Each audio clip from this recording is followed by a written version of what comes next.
Welcome back to the Boneyard Podcast, everybody. This is your host, Jared Shafit, along with my good friend, Artemis Brower. Artie, how we doing, man?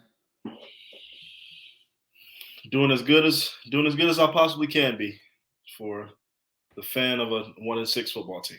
So, doing as good as I possibly can. Life is good though. Personal life is good. Personally, I'm great. Well, good. Love to hear that. I'm sure you had a lot more fun at the Winston-Salem State homecoming with Ashley than I did at ECU's homecoming. Probably. Now, we still have some stories to tell on that, but because that was interesting. But that's for another time. Well, Artie, it's episode 168. Wow, I'm starting to lose count, Artie. Yeah, we've had a lot of these, brother. I lost count too, so it's okay. I was thinking earlier today when I was trying to come up with my 68, I was like, are we on 67 or 68? We're on 168. Artie, 68. Do you have one? Yes. All right. Who is it? Is it another Big Ugly? No, it's me. Okay. It's me, taking it back to my Pop Warner days, baby. I wore 68 for 5 years when I played Pop Warner football. That was the very first number I ever wore. I was actually, once upon a time back in the day, I was actually a defensive end. I used to be a lot chubbier when I was smaller. I was a chubby little kid, and they put me out there at D-line. Had no idea what I was doing. Had no business being out there, but I was a chubby little kid, so they put me out there. But 68 with the Mighty Mike Steelers down there at Leonard Center, where I first learned how to play football, first learned how to, the game and the love of the game. So, my 68 this week, I'm shouting myself out. It's me. So that was my very first football number. I need a picture of a chubby Artie. I've been chubby all my life. My mom has them for days. She literally has me in that 68 jersey, my little Steelers 68 jersey in her living room. So I don't have your mom's number. I was about to text Ashley and be like, "Hey, I need you to get this from Miss Michelle." But she'll get it easily. Awesome. Well, my number 68, related to ECU, got bounced last night in the NLCS. Can't say that I hate to see it, but Jeff Hoffman, ECU alum, relief pitcher for the Philadelphia Phillies. Yeah. Yeah. Hate it for him. Don't hate it for the city of Philadelphia. Don't hate it for the city of Philadelphia. Don't hate it for really, Phillies fans around the world. Y'all suck. Sorry about it. I kind of feel the opposite, man. I wish Philly would have ran the gauntlet. No. Look, if you're gonna beat the best team in baseball, don't play with my emotions like that. Don't fuck with me like that. Go run the gauntlet, win the whole thing. You already beat the best team in baseball. You beat the Braves in the DS. Go ahead and finish it off. You're at home, Game 7 against the Diamondbacks. Should have won that game last night, man. They at the very least make it to a World Series. The amount of Phillies fans that have been in my mentions the past 2 weeks talking shit. No. Couldn't have happened to a better city, to a better fan base. Sorry, Joseph Pinto. Shout out. That's like Buffalo going to Kansas City and beating Kansas City in Kansas City, and then the very next week in the AFC Championship game they lose to Jacksonville. Like, come on, man, that's just a letdown. You got to finish the deal. Hey, sucks to suck. Philly fans don't deserve anything nice. All right, that's our 68. Artie, Boneyard Podcast is proud to be members of the Variety Sports Podcast Network. Check them out. If you're watching on VSN right now, subscribe. If you're not, subscribe to us at the Boneyard Podcast. We were going to start the hockey podcast last night, but I just did not have time to record. Planning on starting that next week. We're looking at like a 9:30 recording time. We'll be live on the VSN network for Facebook, Twitter, and on YouTube. So check it out. Make sure you subscribe. Me and Brandon, we're not friend of the podcast, Brandon, a different Brandon. I guess he's a friend of the podcast considering he runs the show at Variety Sports. we're looking forward to it. We're doing some pretty good content, getting things ready to go. Check it out. They're doing a live watch along for the game 1 of the World Series. Nice. Friday night. Check it out. Lots of great content. Overall, excited to be part of the Variety Sports Network and also Variety Sports Collegiate. Yep. All right. Let's talk about homecoming. Let's get into it. So, ECU played Charlotte this past weekend, and it went just about how we said it was going to go over, over on the last pod. I mean, it went just about as we said it was going to go. I think the over-under last week was like 40.5. Stupid. Just stupid. What was the final score? What, 13-7? 10-7. It was a 10-7 final. That's just I was at the game and even I was kind of tuned out by the final score. Just I don't know how you can still want to be there, and it's just like it's JV football. I'm watching JV football. I'm not even watching D1 football. Not just high school football, JV football. Watch JV. You could have put damn number 68 Pop Warner Artie out there, and he probably would have been able to do something out there. ECU overall attendance for homecoming. When you have a 1-5 football team and you can still draw 39,000 people, now we all know that number's inflated, but it filled out pretty good during the game. At least for a quarter. It filled out pretty good probably for a quarter. And the people probably started dipping out. I mean, shout out to the student section. Props to them. Most of them stayed for the majority of the game. Overall, the atmosphere was pretty good. It was loud in there at times. But I will say there was one time when it was third down and ECU needed a stop. Mm-hmm. That was the quietest I've ever heard that building. Wow. That stadium. I was sitting, I didn't sit up in the press box this week. I sat down. I was sitting right on the 50-yard line. And I was sitting there thinking, this is the quietest I have ever heard this stadium on a third down. And it seemed like the fans all around me all kind of had the same mumbling, basically saying the coaching staff and the team seems checked out. They don't seem to have that culture. Why should we be invested? And it was disheartening, but at the same time, I can't blame them.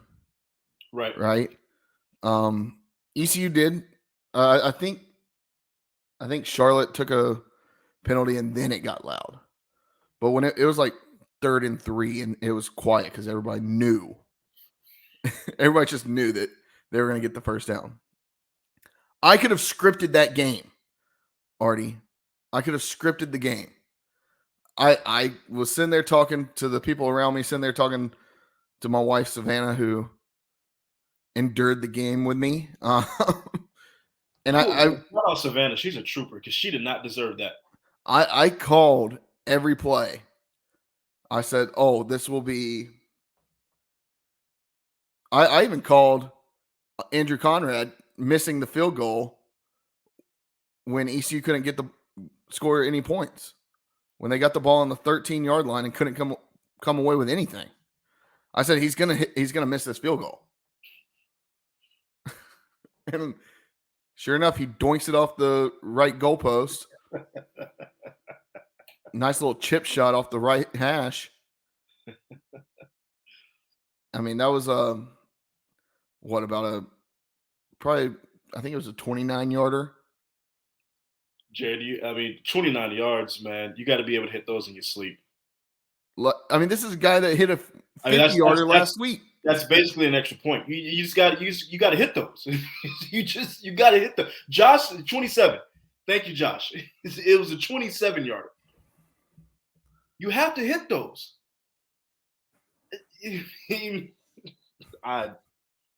Brutal. Absolutely brutal. Shout out Julius Wood. He looked like he was the only player that really came and showed out. Yeah. Defense stood tall, but Julius Wood. What else is new?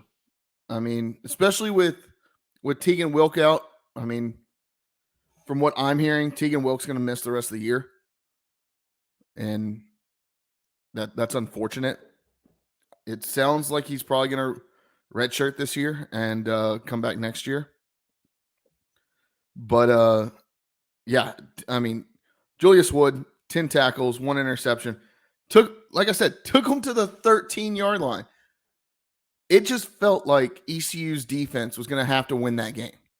Like they were going to have to be the team that scored. And so you were just hoping that either on a kickoff or a punt, ECU is going to do something and flip the field. Yeah. And you're going to somehow put together 50 yards of offense and come away with some points. ECU didn't do that. ECU's now 55-13 in homecoming contests. Wow. That hurts. That hurts.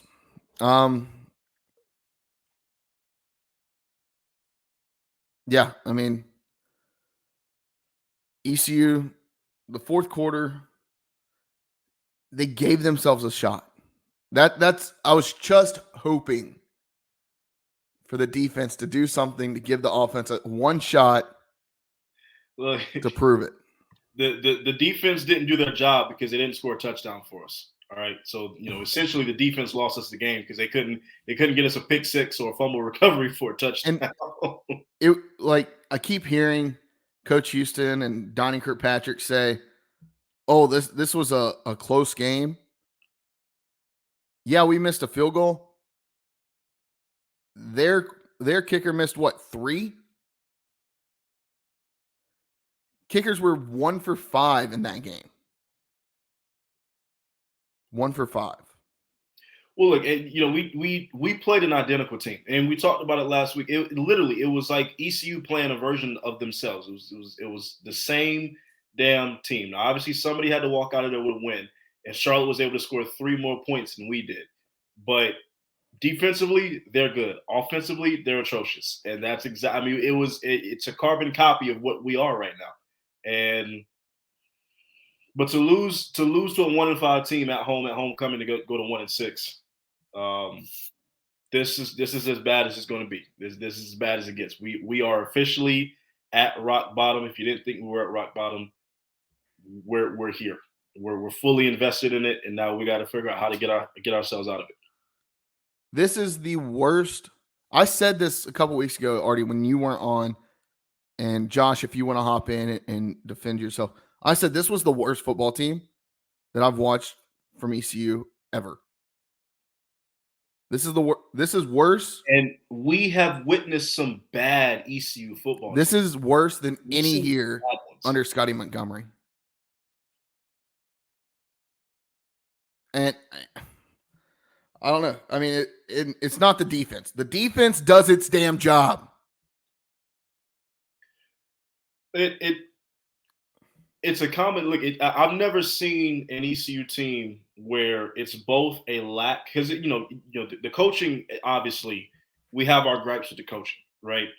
But also, you do have to put some onus on the players too. Like they're not showing up playing, right? So, and I've never seen it where it's both, ineptitude in coaching and a lack of skill with the players, the O-line. The receivers not being able to separate, dropping passes. The quarterbacks can't figure that out. The running backs, obviously, you're not going to have any good running backs when the O-line can't block worth it down. So it's a combination of bad play calling and players just not being good enough to execute the game plan. And that's where we're at. Let me tell you, I was talking to a former Pirate, a former ECU linebacker, I'll say that. I was talking to a former player, played under Ruff, and we were chatting in the DMs, and he agreed with exactly what I'm about to say, and I'll tell you basically what the conversation was. I basically said it feels like we've lost our identity as a team. This team has no identity. They have none. They have none. They do not know who they are. Like, this was like the offense, defense. Defense has some of an identity, but it's not like times in the past where we're going to hit you in the mouth and we're going to stop you. It's not, the offense isn't, oh, we're just going to drop bombs on you and we're going to be explosive on you. It's these little dink and doink 2-yard gains, 3-yard loss that you can't get past third and 8. And when I said it feels like we've lost our identity, he said, yes, that indeed. It's sad. Then I replied, it's sad. It used to be a chip on the shoulder. We're better than you, and we're going to put your face in the ground. Now it's not. His response, yeah, it was all about you want some, come get some. That was the motto. We believed we were the best in North Carolina, and we were for real. And that's what I want us to get back to.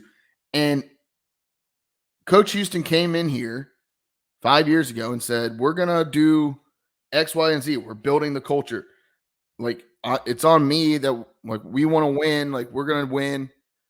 Like, I don't care what the media, I don't have the exact quote specifically, but it was basically, we're going to do everything that we have to do to be the best football team around. And then now in year 5, we've got a coach who is always upset at the media for talking negatively, talking about. How else are we supposed to respond? Exactly.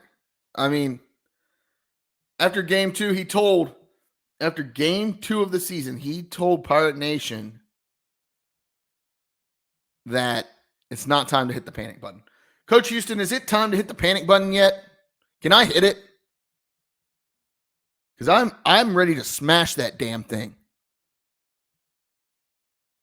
In a time where we're looking at schools like James Madison and App State and Liberty and now Charlotte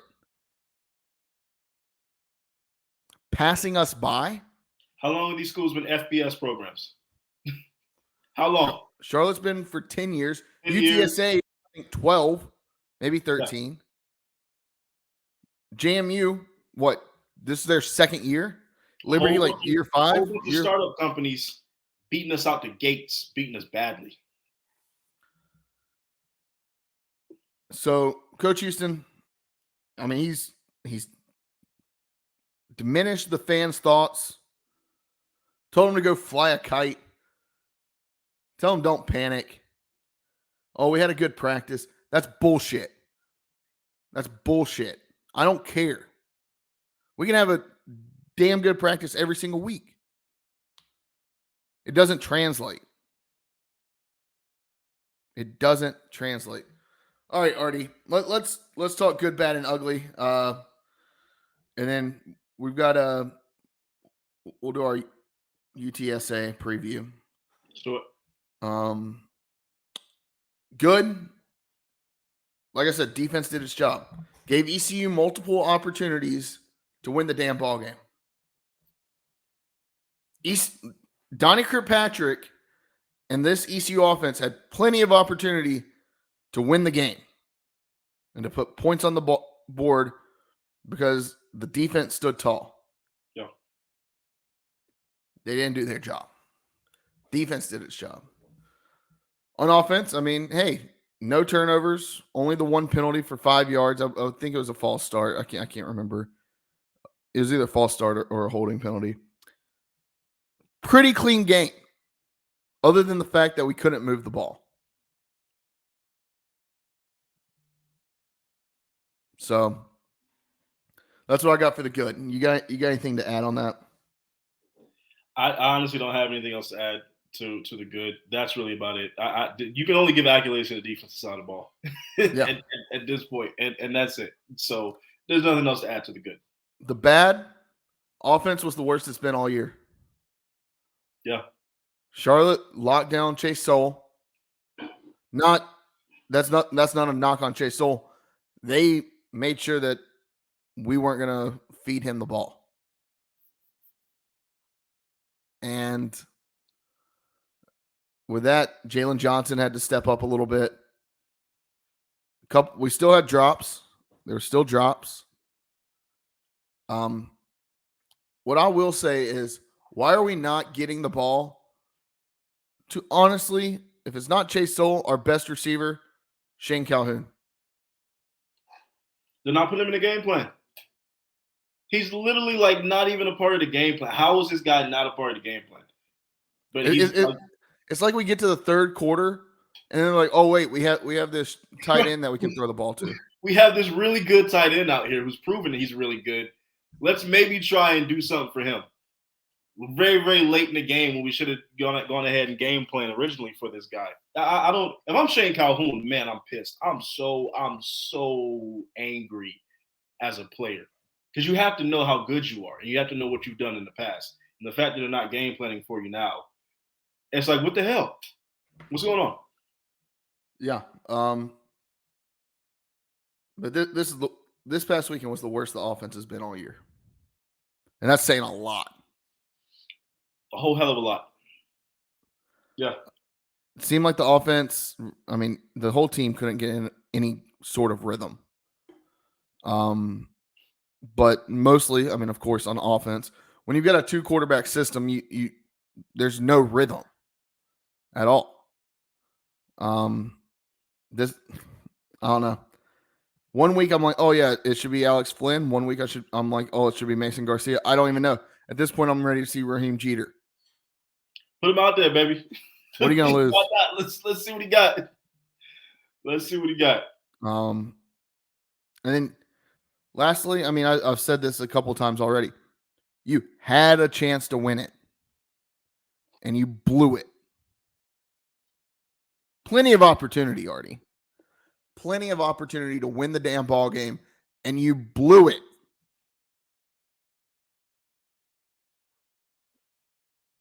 That's all I got on bad. Let's move to the ugly. Do you have anything on bad? I don't know. Oh, well, truthfully, I'd put everything on the ugly. I mean, it's all ugly at this point. So we can bypass bad. Let's go straight to ugly. All right. Dan, so under ugly, Artie, the fact that it's Tuesday afternoon or Tuesday evening at this point, Wednesday. It's Wednesday. And Donnie Kirkpatrick still has a job. It's still on the payroll. I saw the other day that Arkansas did the right thing, and they fired their offensive coordinator midseason because he was awful at his job, and they let him go, and they promoted somebody else up. They literally just did this a couple days ago. All right, but ECU's out here trying to do the gentleman thing, and I guess the right thing, and let Donnie ride off into the sunset. Let him ride off the season, fucking ECU the whole way, and then ride off at the end of the I hate it. I hate it. I'm sorry. I get it. If you don't want to buy out whatever's left of Donnie Kirkpatrick's contract, it's got to be like $150,000 at this point. Like I don't know how that buyout works. Yeah. Mid-season, but like I don't know. I don't know what the buyout is, but you got to get rid of him. He's doing nothing. And the fact that you've still got him on the coaching staff tells me you're punting on the season. You're punting more here than Luke Larson is on the damn field. And he's punting every damn down. Yeah. We're punting.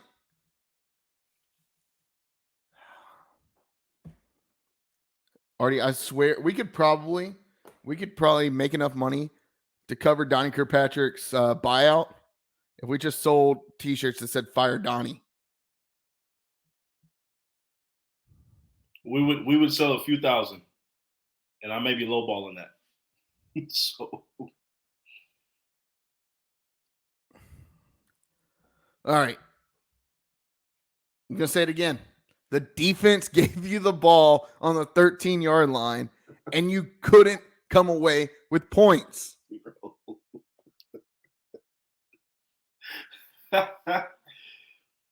What? I don't know, Artie.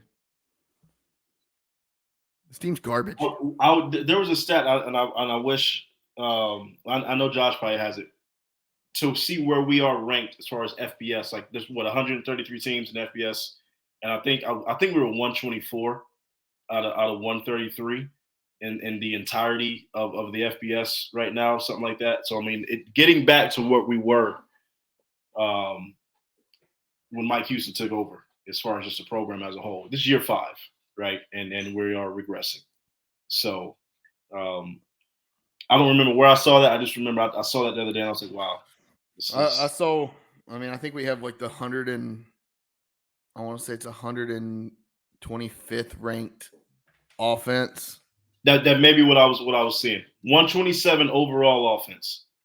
127. The one that really hit me hard was that CBS article that said that ranks every team and ranked us 126th and said they're 1-6 and there's no reason they should be. None. Like we know it's a rebuilding year, but there's no reason we should be 1-6. Jared, I said 6-6 as a worst case scenario at the beginning. Like I said 6-6, but I'm thinking, okay, that's as bad as it's going to be for this program for this season. 6-6. Worst case scenario. I knew we weren't winning 9 or 10 games. That wasn't going to happen. But 6-6, my God. Oh no, this team sucks. And then lastly, the fact that we're 7 games into the season already, and ECU still doesn't have a wide receiver reception touchdown. What? I don't know. This team sucks. Anything else on Charlotte? Otherwise, we can scrap the Charlotte talk. We put Power Nation through enough talking about this Charlotte game. So, and you know what? You know what our consolation prize is? We get to play UTSA in San Antonio this weekend. That's the consolation prize. Pretty good football team. It's homecoming. Their homecoming week. First time between these two schools meeting on the gridiron. Overall, I mean, UTSA really good on third down. I think they're 19th in the country on third down. Their offensive line, very senior offensive line. I mean, they have, I believe, over 200 combined games played within the unit, ranking in the top 25. Look, I mean, I don't think this is going to be pretty. They've got 58 tackles for loss and 24 sacks this season.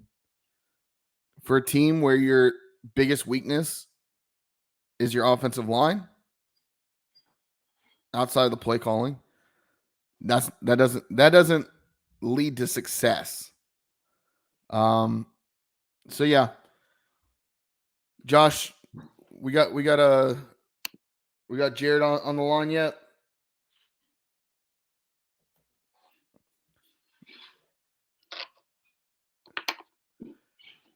We're gonna have Jared Kalmus from the AlamoAudible coming on here in a minute. That's a podcast, YouTube channel, Twitter account, blog, covering all things UTSA. Yeah. So Jared Kalmus, Jared squared on the podcast this week, Artie. So Jared squared, I like it. Jared squared. Jared, welcome to the Boneyard Podcast. Hey guys, thanks for having me. How's it going? Good. It's always good to double up Jared exposure on a new podcast. I'm just sitting here watching a Wednesday night Conference USA football game like any good American should be. Absolutely. Is that the Sam Houston UTEP game? Yeah, it is. Yeah. The game hide the children. The game where UTEP is on the road and forgot their white jerseys, so they're having to wear their blue. God. How do you just bring the wrong jerseys? It makes me wonder how often that happens, but it doesn't get reported. I don't know, man. Who knows? You had one job, equipment staff. One job. But anyways, Jared, how are things going down there in San Antonio? I mean, the Roadrunners had a little bit slower start to the season than I think everybody else expected. Mm-hmm. But, I mean, you're still 3-0 in the American. Better than ECU could say. How are things looking down there for the Roadrunners? They're starting to turn around for sure. You know, outside of just the win-loss record, the health of the team was really poor in the early going. UTSA's had a lot of struggle with injury, and their record of the past 2 or 3 seasons doesn't really reflect that. They've done a pretty good job of, recruiting and building depth, and also just putting whoever was available on the field and coaching them up. But it felt like this season, obviously when Frank Harris went down, that was a huge blow. He's the heartbeat of this team, of this offense, 7th-year senior, as you guys probably know. So the team kind of goes as far as he can go. And when he, had 3 knee surgeries in the offseason, things kind of got off to a weird start. He didn't get a whole lot of practice reps heading into fall camp. So the season definitely started out on a strange and rocky note, I guess you could say. But, in a weird way, having a really early bye week, I think maybe saved the season for the Roadrunners. They went up to Knoxville and just got trashed by the Volunteers. Then they had a bye week to kind of, reassess things, right the ship, get healthy. And they came out and had a pretty good showing against Temple. Not the best game of the season, but, put up some points for the first time this year. And then they just started rolling against UAB and FAU. So we'll see if they're able to continue that throughout the rest of the season. But they're healthier than ever. Frank Harris is playing good football. And this team looks pretty well prepared to go on a nice little run here.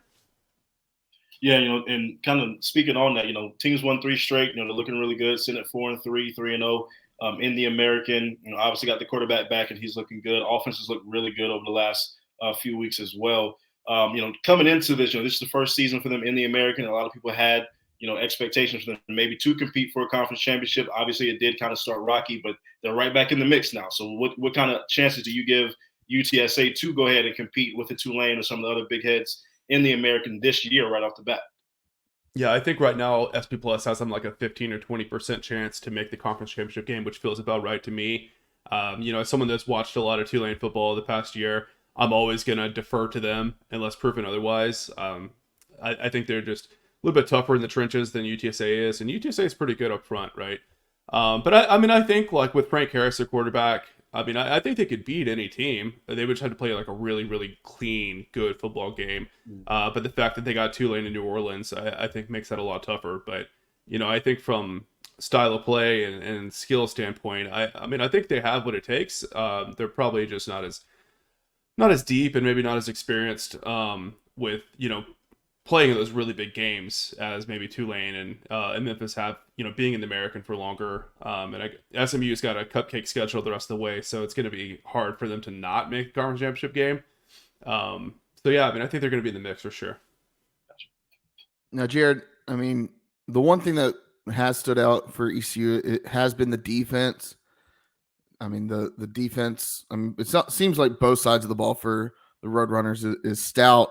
But ECU's defense has shown that it's been able to keep ECU in games at times. What's it going to take for ECU to kind of keep that trend going where they stay in ball games and keep them a lot closer than what they may actually be? Yeah, I think that for them it's going to be being opportunistic, right? Frank Harris takes pretty good care of the football. He's pretty good about placing the ball and not taking risk. But he also has this weird tendency where if he throws one interception, he tends to throw 1 or 2 more. And that's been the case for like 3 years now. We just saw it last week against FAU where he threw 1 interception. There was a missed route communication between him and a true freshman receiver. Got picked off, and then he threw another pick, like, I think 10 minutes later. Against Houston, it was the same deal. He threw a pick, and then he threw 2 more picks within the next couple plays. It's one of the craziest things I've ever seen from Frank. So I think that's going to be the key for ECU. Like when UTSA does slip up and make those mistakes, if they can get UTSA to compound those, that'll muddle up the game a little bit, and I think give them the best chance of success. Gotcha. Now, kind of a fun question I want to ask you, because I know football is king down there in Texas, right? But just speaking of UTSA in particular, what are the vibes like down there? What's the atmosphere like? You know, obviously San Antonio, that's a Spurs town, right? But what is it like? You know, college football Saturday, getting amped up. It's homecoming this weekend. What are those vibes going to be like this weekend? Yeah. So I mean, like as far as like San Antonio as a city is concerned, a lot of people call it a small town big city. Like whenever you go out, you run into people you know all the time, and it's like sometimes like I don't live there anymore. I live in Houston now, and sometimes I'll go out to a bar after a game, and I just like run into people I went to school with, and it's like, man, how do a million people live here? And you run into the same people everywhere you go. But it's a very like slow pace of living for a city that size. It's very family focused, very family oriented, and people love to party. They love to have fun and drink, and that kind of translates over into game day. You know, to talk about UTSA, we have an amazing tailgating scene. I was just thinking earlier, like even before UTSA started the football team, there was already a website called UTSAtailgaters.net where people were planning their tailgates like 2 years before the first kickoff. That's awesome. So tailgating at UTSA is very mature. You know, people had a lot of experience tailgating because the Alamo Bowl was there. A lot of Cowboys fans, a lot of Longhorn fans, stuff like that. So I think any Pirate fans making the trip will be pretty impressed, to be honest, with the tailgating setup at UTSA. There's 2 massive surface parking lots right by the Alamo Dome. So it's like as good of a setup as you could ask for huge tailgates. And you'll see everything from just, you know, families with their little get together versus like these huge commercial tailgates with, you know, stages and live music and barbecue smokers and stuff like that. So it's a really good time. And I hope the fans enjoy it that do make the trip. Nice. Yeah, I mean, I feel like there's a lot of, that's the thing about ECU. There's a lot of Pirates everywhere. Yeah. Being in Houston, I'm sure I'm sure maybe you don't see as many, but there's probably there's Pirates there, Pirates in Dallas. Mm-hmm. I'm sure there's some in San Antonio. Pirates are all over the place. So yeah, I'm excited. This was one of the ones that I had circled and was looking at going to, but yeah, it seems like the atmosphere, playing in the dome, that's going to be something that I'm looking for come Saturday. Like, what does it feel like when watching this team play in a dome, right? Like, it's something you don't see often, especially in college football. You see it all the time in NFL. What's kind of like the vibe, like inside the stadium? I hear it gets so loud. Yeah, that's something I usually bring up when I'm on a podcast or radio show for a school that's never played in the Alamo Dome before. Is you might see a crowd of 25,000 or 30,000 and think that's not a whole lot. It's probably not gonna be that loud. But the way the dome is like architectured, like the roof has a certain like concave to it where noise just bounces off the ceiling. And I mean, I've been there for like high school playoff games where there's like 8,000 fans, and I'm like, man, it is loud in here. I can barely hear myself think. So you guys can imagine, you know, when the student section's full, and it's homecoming this week, so definitely should be a good student section. It gets pretty raucous, and I don't have like data on this. I need to do this one off season, but you know, they definitely generate a lot of false starts, a lot of procedural penalties. So teams always need to come in prepared for a silent snap count when they come to the Alamo Dome. And then as far as like the game day atmosphere goes, it's different. You know, it almost has more of a pro game feel to it. You know, there's more like those like TV timeout games where you gotta throw a French fry through a ring and goofy stuff like that. It's not like that more traditional college feel that you would see at, you know, a program like ECU that's been around for 100 years. And it feels more like a Spurs game, to be honest with you. I feel like that's kind of how it's built. Because like UTSA is a huge percentage of their fan base that didn't go to UTSA, maybe didn't go to college at all. And it's really like the local team, right? Like if you want to go see high level football, you know, most people can't afford to take a family of 5 up to Austin and go see the Longhorns, right? So it's very accessible, brings a good crowd, and yeah, it's just a lot of fun. Yeah. Awesome. Nice. Now, I would be remiss if I didn't ask you at least this question, because you're close to the program and it's been circling around the airwaves the last couple of days. What has been going on with Jeff Traylor and this whole rat trap thing? Yeah. Break that down for us. Yeah. Oh, man. It's crazy how viral that's gone. Like, Jeff does some crazy stuff. I'm like, oh, this can be all over, you know, all the national sites, all the bar stools and all that. And sometimes it's the stuff that I don't expect that really blows up. But for the historical context, I think it was in 2020 or 2021, like Jeff Traylor's first year at UTSA, first 2 years, and the program starts getting some national recognition for the first time, really ever, right? Not a program that no one outside of college football junkies really knew much about. And they went on a run, got ranked for the first time, and they were getting on ESPN and ESPN2 and stuff like that.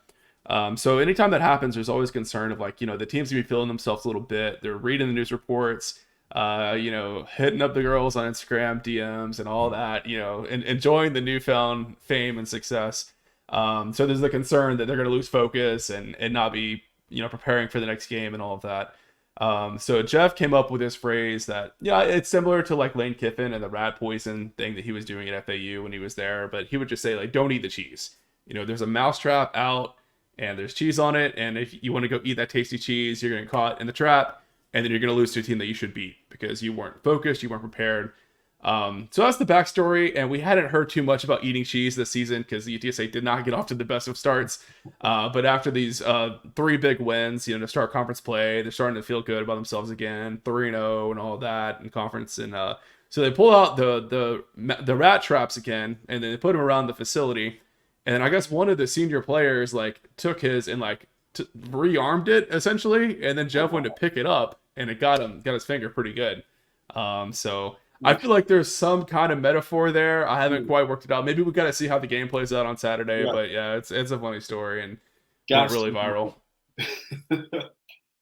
Man, yeah, that's one of the fears that I have. Like, I shouldn't have that fear of a rat trap, but I do not want my fingers to get smashed by one of those things. It's got to be excruciating. It's got to be. Yeah, there was a picture of his finger afterwards. It was pretty gnarly. It was like black and purple. Yeah. Jared, we all know about Frank Harris. Who's some other guys on this team, maybe on this offense, that may not be as widely known around the conference?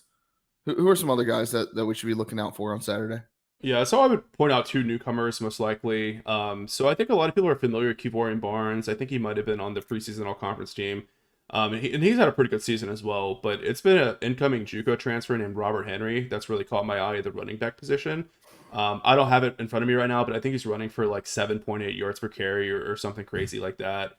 It's kind of been, he's the change of pace back for Barnes, who's more of a power runner now. So he's been great. You put him in that situation in the open space where he's got to make one man miss, and he's going to win that, most of the time. So he's been a really electric player. It's been really fun to watch this year. And then I mentioned a true freshman earlier that had a miss that led to an interception, but he's had an amazing season. Devin McEwen is a guy that had a whole bunch of Power 5 offers, and he grew up in the town where Jeff Traylor coached high school ball at. So I think Jeff coached that player's mom, Devin McEwen from Jacksonville, Texas. So that guy, he's been a starter for the last couple of weeks, and just the first route he ran at UTSA, you could just tell like that's not a freshman. There's something special about him. So he's been playing really well. I think he had the most targets last week actually. So he's going to get more and more prominently featured in the offense, and he's going to be a special player for years to come, I think. Now, I want to ask you this. ECU's offense, it's pretty atrocious. It's almost dead last in all of FBS. But if there were going to be some things that the offense could exploit from UTSA's end, what are some things on defense that kind of are lacking in that department on that side of the ball? Yeah, so historically, there's been a lot of just blown coverages from that secondary, not just this season, but going back for a couple of years now. UTSA plays a very aggressive brand of defense. They're going to blitz a lot. They'll blitz safeties. They'll blitz cornerbacks. A lot of man coverage. So sometimes when, you just get the wrong play call and some guy doesn't make the right read, they leave receivers wide open sometimes. And, a good quarterback can take advantage of that. Sometimes they get lucky, right? But I think like that's the biggest weakness for this team is those safeties and those corners. They just miscommunicate sometimes and they'll leave a guy wide open. So we'll see if Flynn or Garcia, whoever is going to be in at the time, can get some of those opportunities and hit on it. Yeah, we don't know, right? But that's definitely the key to success. If they can get 50-40 yard pass in one of the situations and get a little momentum, they might find something. Because there's good players on this team. I know they're struggling, but it's not like they're Sam Houston State. I'm watching on TV right now. You know what I'm saying? So, yeah, I think that's the main thing is just trying to confuse the defense and throw it deep, right? Because you got nothing to lose at this point if you're ECU. Like running normal dink and duck stuff is just not going to work, right? So yeah, just throw it deep and hope for the best is what I would advise. Yeah, I mean, the few times that ECU has thrown it deep, they've at least, for the most part, either drawn a pass interference or come down with a big play. They had a couple against Charlotte, I think.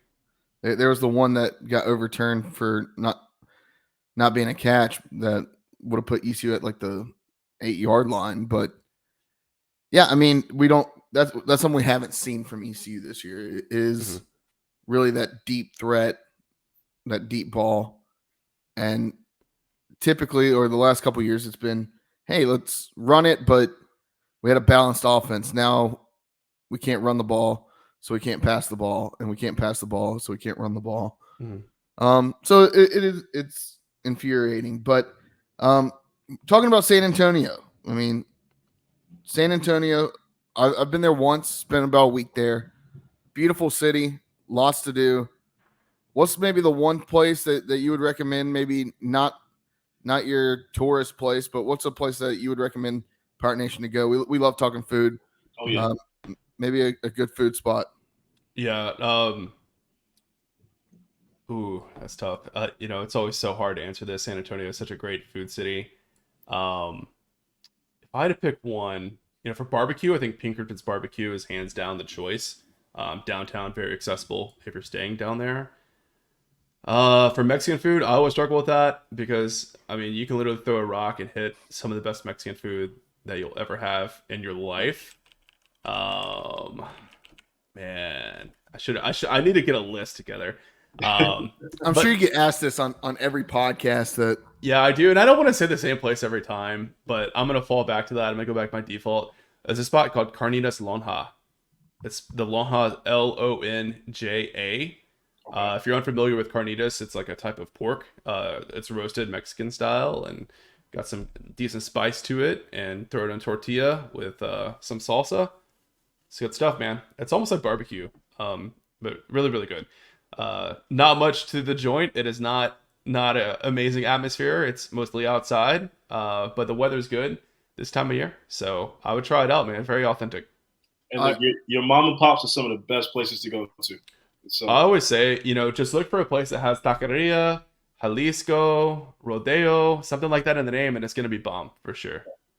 There's a time Artie and I went to Miami with a group of friends, and there were three of us trying to get our one friend to go to a place. It was a mechanic on one side, bars on the window, and we were like, "That's the place we need to go." And our one friend was like, "No, that's not. That doesn't look like the place we need to be." We ended up eating at a Church's Chicken. Oh no! Oh, I could have killed him. It's awful. The worst. Miami sucks. We're in Miami eating Church's Chicken. What is that?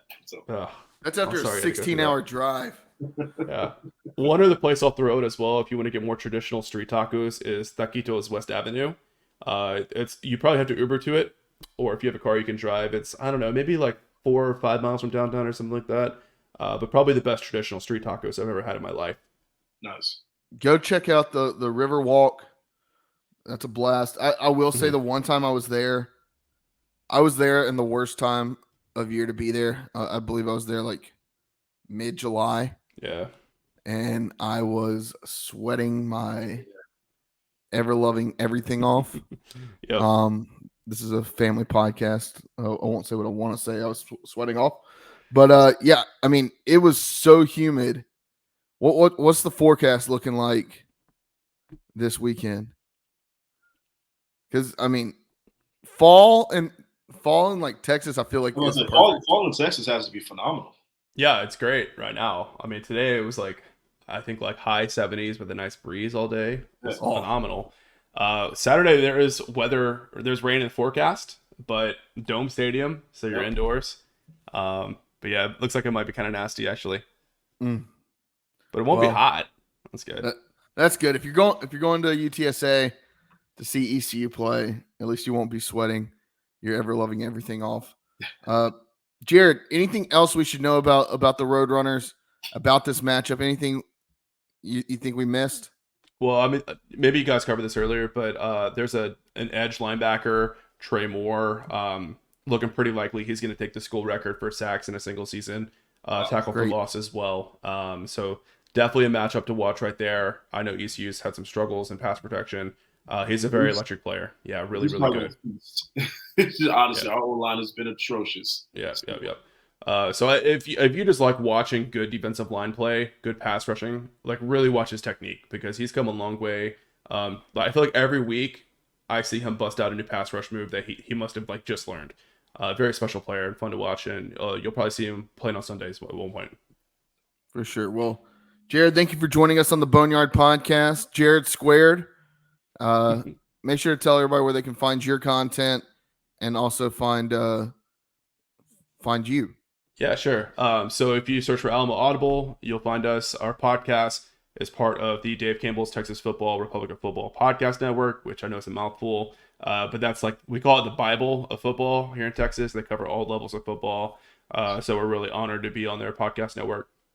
Well, Spotify, Apple Podcast, all that kind of stuff. Or you can just go to AlamoAudible.com, find us there, hit us on Twitter. And then myself and Matt Jared UTSA, so love to talk about all things college football over there. Make fun of Michigan, talk down on Sunbelt, whatever, it's all good. Yeah, our preview for ECU is our last, most recent episode. We recap the FAU game and then hop into the ECU stuff at the end. Awesome. Love to hear it. Well, thank you again. Enjoy this weekend. Absolutely. Enjoy the rest of the season. Great to be here. Appreciate it. Oh yeah, appreciate it, Jared. Thank you. We'll talk again soon. Once again, that was Jared Kalmus, AlamoAudible. Artie. Yo. Thoughts before we start wrapping up the recap or the preview of the Roadrunners? Just about the game. Just thoughts on the game. Yeah. We're playing a much better team. This should be a blowout. I'm just going to be completely honest with you. Watch the game. Support. Hope for the best. But this should be a blowout. They've got a much better offense. They've got a much better defense. They know. Obviously, they started the season the way they started, and they've won 3 straight. Obviously, they're hungry. Obviously, they know there's a 1-6 team coming into their building with nothing to lose. But unlike ECU on their homecoming, UTSA ain't gonna lose at home on their homecoming. Not to the 1-6 ECU. The only thing I would say is that I pray we can hopefully maybe try and keep it close, but I don't see it. So, yeah, looking at their schedule, yeah, they lost week 1 to Houston. That's not a bad loss, 17-14. Beat Texas State the following week. Yeah. Lost to Army. That's a bad loss. Not really, because Army's 2-5, so that is a bad loss. But it was closer than. It was a 1-score game. Then you play. You go on the road. You play at Tennessee. Lose that one. I don't think anybody really expected them to win that game. I think we probably expected it to be a little bit closer than a 31-point drubbing. But now you've gone 3-0 to start the season in conference play. And as much as we love to talk about non-conference and how fun it is, the season starts when conference play starts. UTSA is right where they want to be. They're sitting at 4-3 overall, 3-0 in the conference. They're exactly where they want to be. So games at 3:30 on ESPN Plus. If you're thinking about flying to San Antonio, and I don't know why you would to watch ECU, but if you are and you don't have tickets yet, I'm seeing tickets as low as $6 at the Alamo Dome. All right, Artie. We just talked about Army. 2-5 on the season, and they're the newest members of the American Athletic Conference starting next year. Big move. Army is joining the American Athletic Conference as a football-only member, much like Navy. Yeah. They'll stay in the Patriot League for all their Olympic sports. Artie, your thoughts on this move so far? Big. We heard the rumblings, we heard the rumors, right? And we were hoping that we would be able to go ahead and bring in Army to the conference. It's phenomenal, and they don't mess with the rivalry, right? So Army Navy is still going to be played as the last game, and it's going to be a non-conference matchup. And then they also put in a stipulation where if Army Navy finishes top 2 in the conference, they're going to play for a conference championship, and then the very next week they're going to play again in the Army Navy game. So I like how they did it. You know, I feel like it was the only way to do it if you're going to bring in Army and still keep that tradition alive and keep that rivalry the way it needs to be. And I think it's the only thing I would say is let's go ahead and make it a true American conference. Let's bring in Air Force too. We got to get Air Force, Navy, and Army in here. So, yeah, I listened to Mike Oresco's press conference, and he said that they're not looking to expand right now. Come on, stop that bullshit. Of course they're looking to expand. That's what he said. He also said that earlier, and I guess about a month or two ago, when we were talking about all the conference realignment going on. And now look where we are. There's also already rumors that Virginia Commonwealth University, VCU. I wouldn't mind VCU either. Joining as it. The rumor is as a basketball only school. I would be surprised if they don't join in all Olympic sports. Yeah. I mean, VCU is a good pickup. I mean, honestly, VCU's got a good baseball team, good basketball team. Yeah. Add them and add a school like maybe a Dayton. Mm-hmm. I'm all over that. But what I'll say, Artie, and I probably have a different opinion on the Army-Navy game. I was just talking to my wife about how it's widely considered one of the better rivalries in college football. Yeah.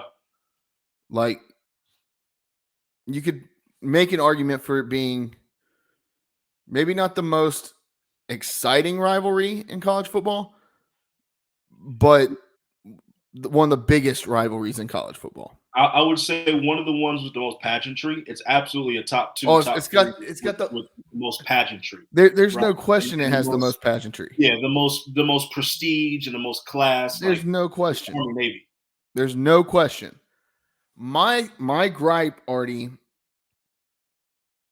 is if you make your my gripe is it should be a conference game.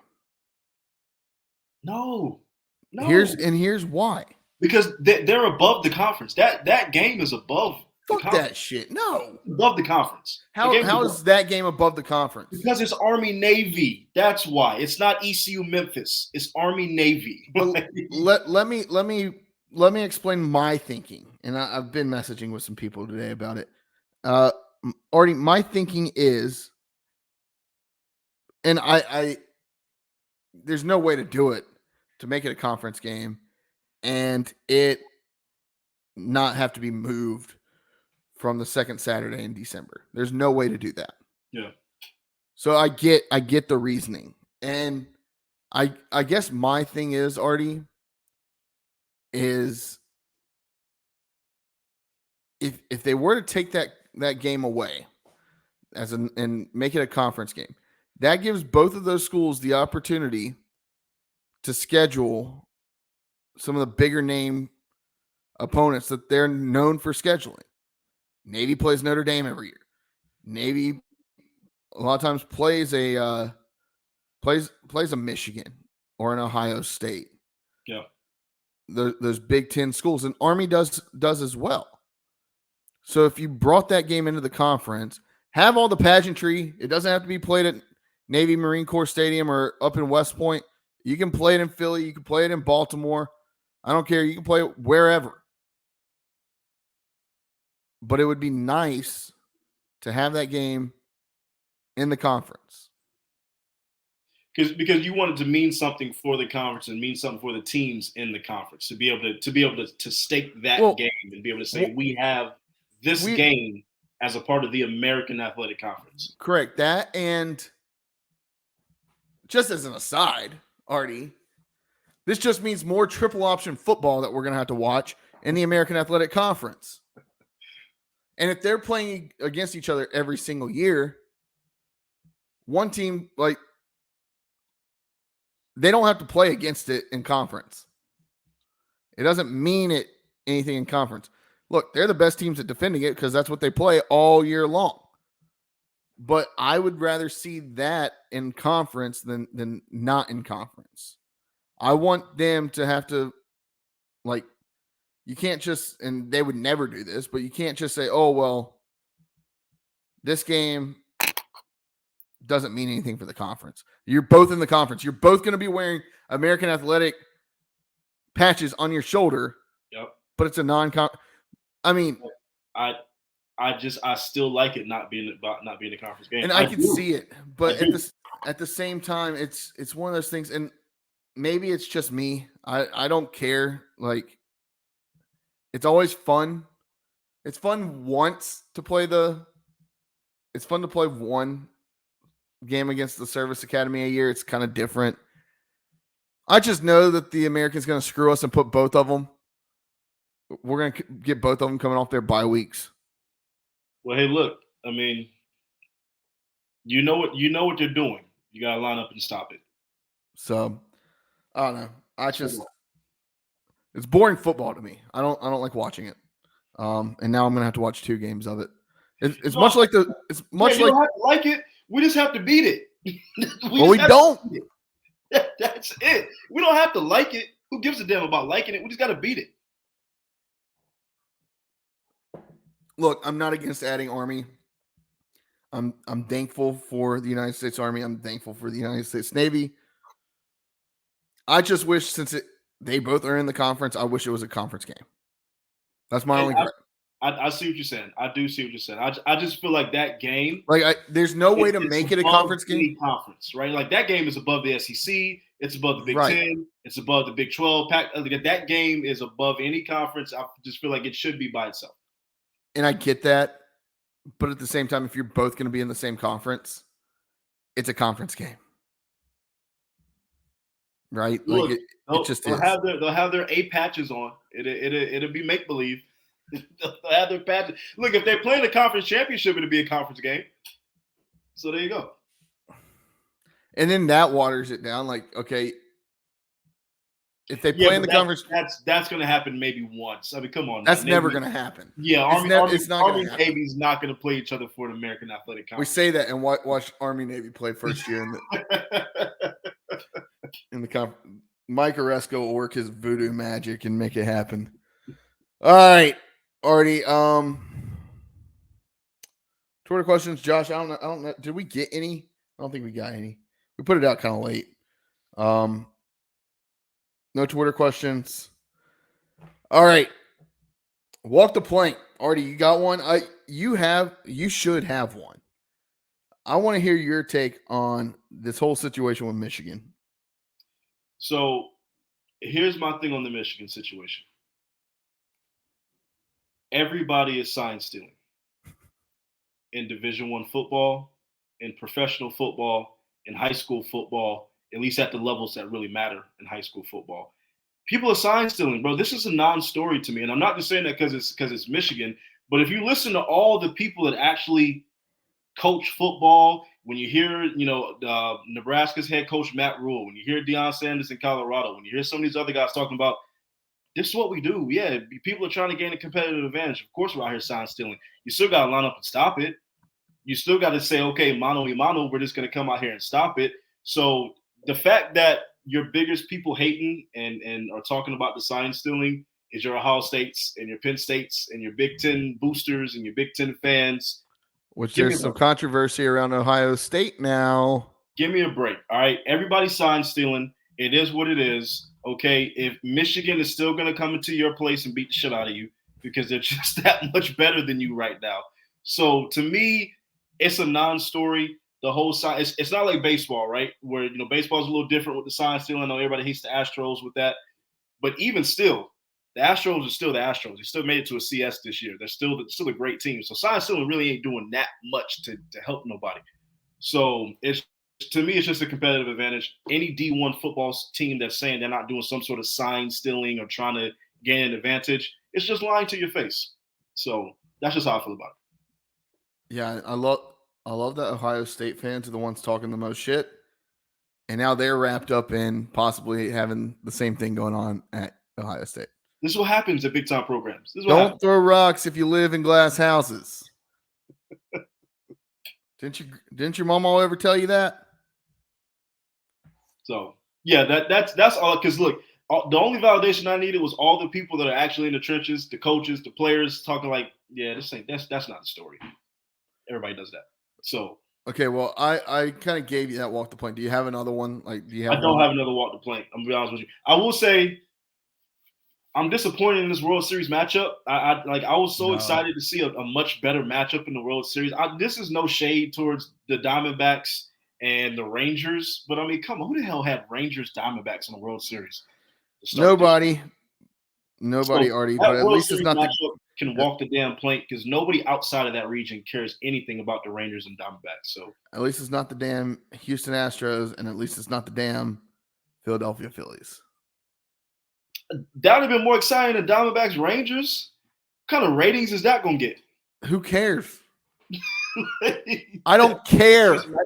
Sucks. Artie, the only game I watched of the CS, the championship series, I watched the last 9 outs of last night's game 7 Because you just wanted to see the Phillies go down. because I wanted to see just like I said 2 years ago, I wanted to see those miserable fans in Philadelphia. I want to see their hearts break on national television. And I'm here to remind you that Bryce Harper, the so-called greatest to play in the last 15 years, still doesn't have a World Series ring.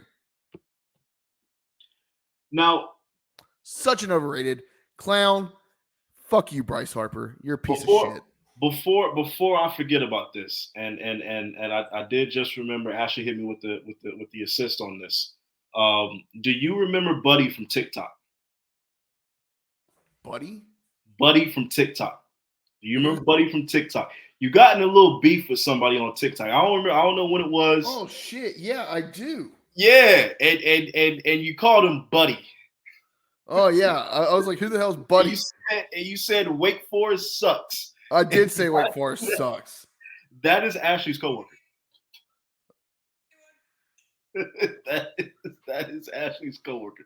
Small fucking world. So the same dude you got into an argument with on TikTok is the same dude that works with Ashley at UTSA. You can't go nowhere, Jared. You can't get on no social media site without starting beef with somebody. Hey, you just can't. You don't know how to do it. Look, I didn't post that.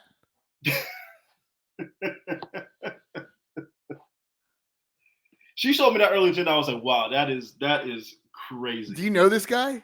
Yeah, his name's Matt. Real cool dude. Real cool dude. Real cool guy. Name is Matt. Look, I'll stand by it. Nobody gives a shit about Wake Forest. I mean, yeah, but damn, Jared, you gotta turn that man down like that. Lived here all my life.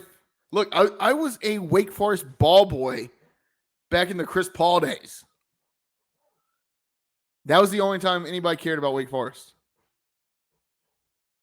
Yeah.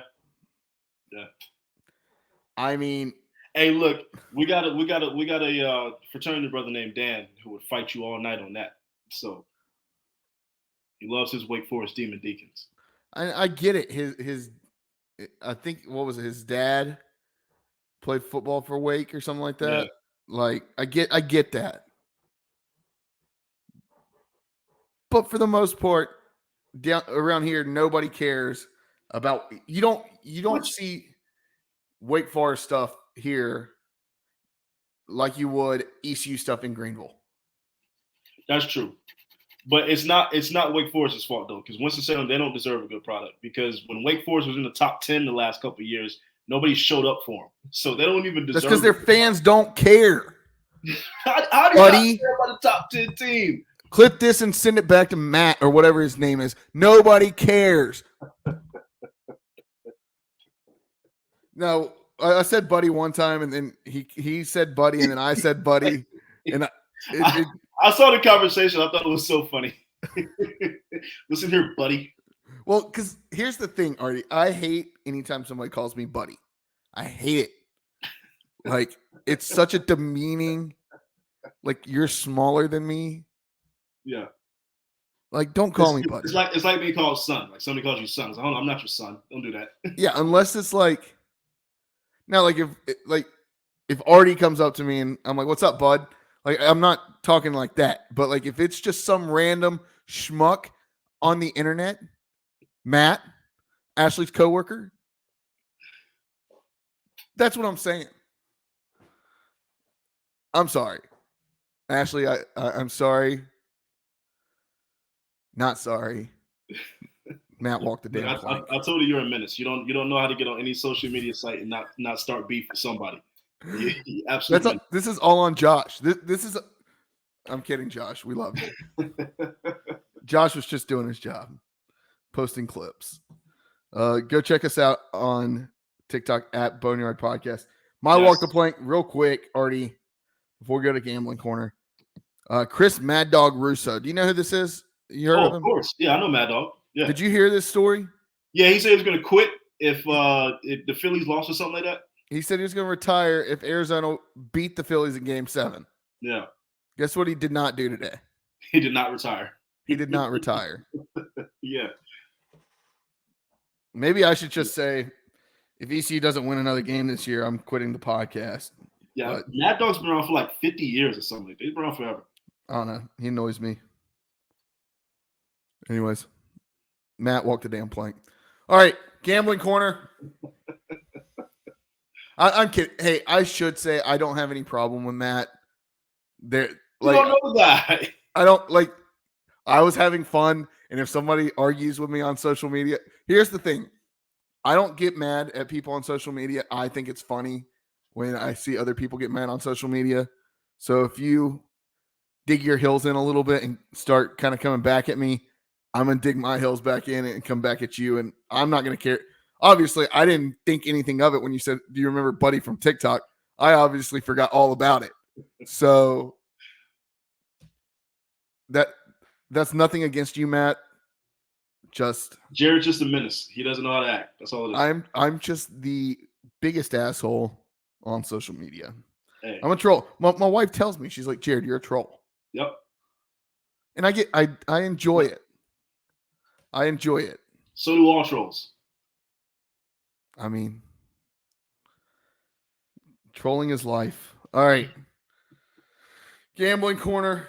Let's do it. Oh, what a matchup. Florida Atlantic at Charlotte. Charlotte is a 4-point home dog. God damn it. Charlotte's a 4-point home dog a week after beating us on the road to Florida Atlantic. Oh. Over-under's 42. This is the Conference USA game of all games if we've ever seen one. Charlotte's coming off a huge win. Their Super Bowl. They were smoking cigars. Smoked cigars. Yeah, why did you get on there and talk about it was their Super Bowl, man? You know damn well that wasn't their damn Super Bowl. Seemed like it if you're smoking cigars after beating a 1-6 team. Just like they were 1-5 too, okay? They should celebrate a little bit. Just like App State rushing the field for beating us when we were 0-3. Super Bowl. Well, that is something to gripe about. Go ahead. I mean, you're smoking cigars when you beat ECU. Look, that's the thing now though. People go in and smoke cigars after beating people that they should have beat. You know, it used to be after winning like a championship, but I don't know. Neither team looks hot, but who can make do with their situation and pull out the win this week? I don't really care. Just because I like pissing off Charlotte fans. Give me Florida Atlantic by 10. Yeah, I think Florida Atlantic's a better team. I think FAU is going to win. All right, Clemson, NC State. Both teams are looking for any hope to grab onto this weekend as they fight for their for any resemblance of success on the season. Does Garrett Riley's offense work at a place like Clemson? I don't know. Can NC State produce an offense capable of outdoing the Clemson secondary? I don't think so. NC State's had Clemson's number at times. NC State's a 10-point dog at home inside Carter Finley Stadium. Over-under's 44. Sorry, puppies. Give me Clemson. Yeah, it's crazy. Boy, have the mighty have fallen, man, because Clemson is down bad. Hell, a couple of years ago, this might have been a College Game Day site. Clemson probably top 5, NC State in the top 25. This might have been a College Game Day, but like you said, now they're just fighting for any kind of resemblance of success. Give me Clemson though. I just still think they're the better team. That's no hate on NC State, but I just think NC State is really down this year. I think Clemson is also down, but they're still better than State. So give me Clemson. For sure. All right. Battle in the SEC East. Tennessee ended up. It's going to be a scary good ball game. Ended the Alabama game flat on offense, and Kentucky has proven they can stop a drive when needed. Hey, isn't Devin Leary at Kentucky now? Yes. So does Tennessee give up on the quest for SEC supremacy for the year and build the underclassmen against a good Kentucky team? Is Kentucky looking to win to get back into the top 25 after beating a struggling number 21? This is tough. This is probably the toughest game to pick. I don't know. Maybe that next one might be tougher.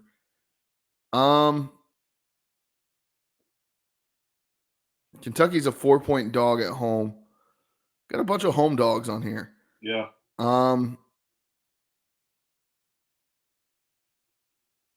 Wildcats.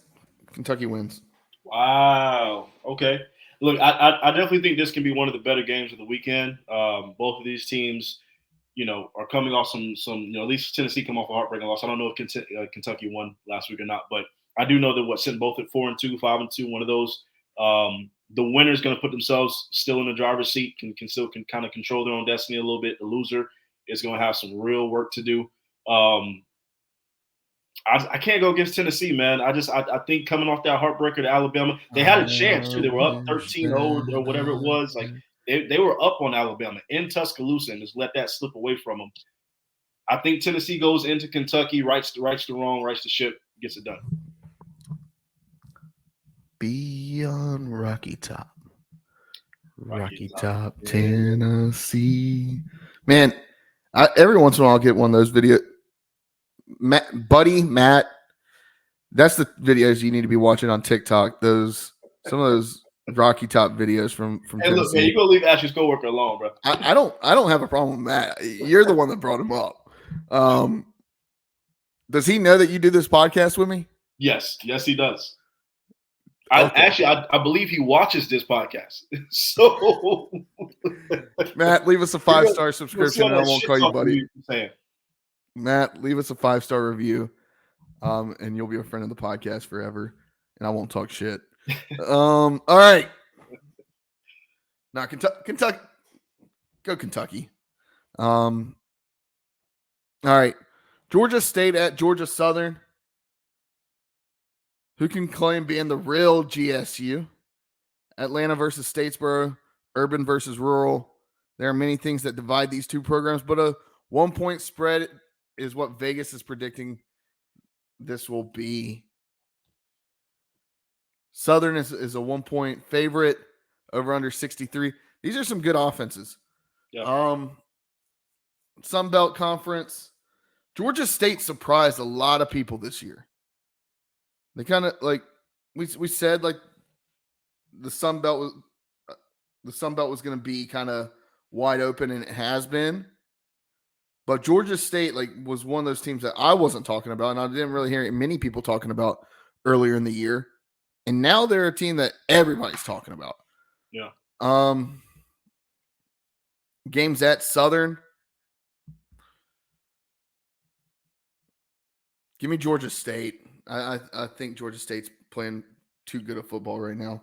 Hey, look, I thoroughly enjoyed my time down in Atlanta a few years ago when we went to go see Georgia State versus ECU down there at Old Turner Field. That was a good time. Seems like forever ago, but that was only 3 years ago, something like that. 2020. Yeah, 2020. We went down there to go see that game. But yeah, give me Georgia State. They're playing good football. I know it's a close game. It's at Georgia Southern. But give me State.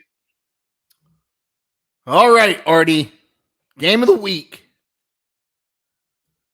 East Carolina travels down to Tejas, the University of Tejas, San Antonio.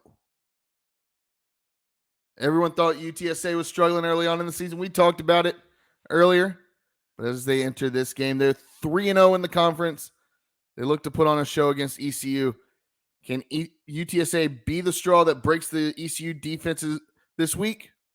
Don't know. Does the UTSA defense do the extremely possible and prevent ECU from scoring this week? What's the record at now, Josh? I think it's like 319 games. I think like every game, I'm just like, all right, let's kick a field goal on our first drive and keep this streak alive. All right. UTSA is a 19.5 point favorite. This is all coming from I believe the Caesar Sportsbook. I saw it at 18.5 as well. Over under is 46. Is there any chance, by God, Artie, that ECU can cover this spread? No. Agreed. No. Give me a score prediction.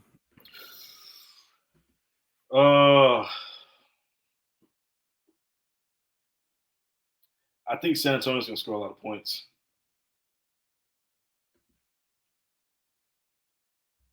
I'm going to say something like 38-6. Yeah, I was going to go 34-6. Yeah. I think it's going to be a lot to a little. I think our defense is going to come out and play inspired, right, as they always do. What it is going to be the straw that breaks the camel's back.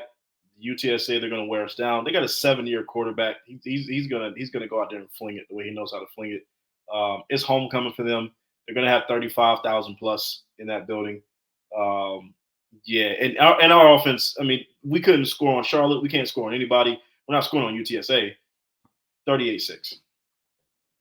All right, 34-6. All right, Artie, that's it. Go Pirates. Go Pirates. Check us out on Variety Sports Podcast Network. Follow us on social at Boneyard Podcast, on TikTok, Twitter, Instagram, Facebook. Follow us on TikTok. You want to comment? Maybe you'll get a chance to interact with me. Get in a little beef. Be called buddy, pal, guy. Make sure to subscribe to us on YouTube. Leave us a 5-star review. As always, 5 stars, friend of the podcast. Hear that, Matt? You won't get shit talked. If you leave a 5-star review, you'll be a friend of the podcast. Now he's just dragging it on. See how he drags it. And then leave us a 1-star review, and you can walk the damn plank. All right, Artie, let's get the hell out of here. Hey, as always, Pirate Nation, we love you. Wash your hands, wash your butts. Deuce.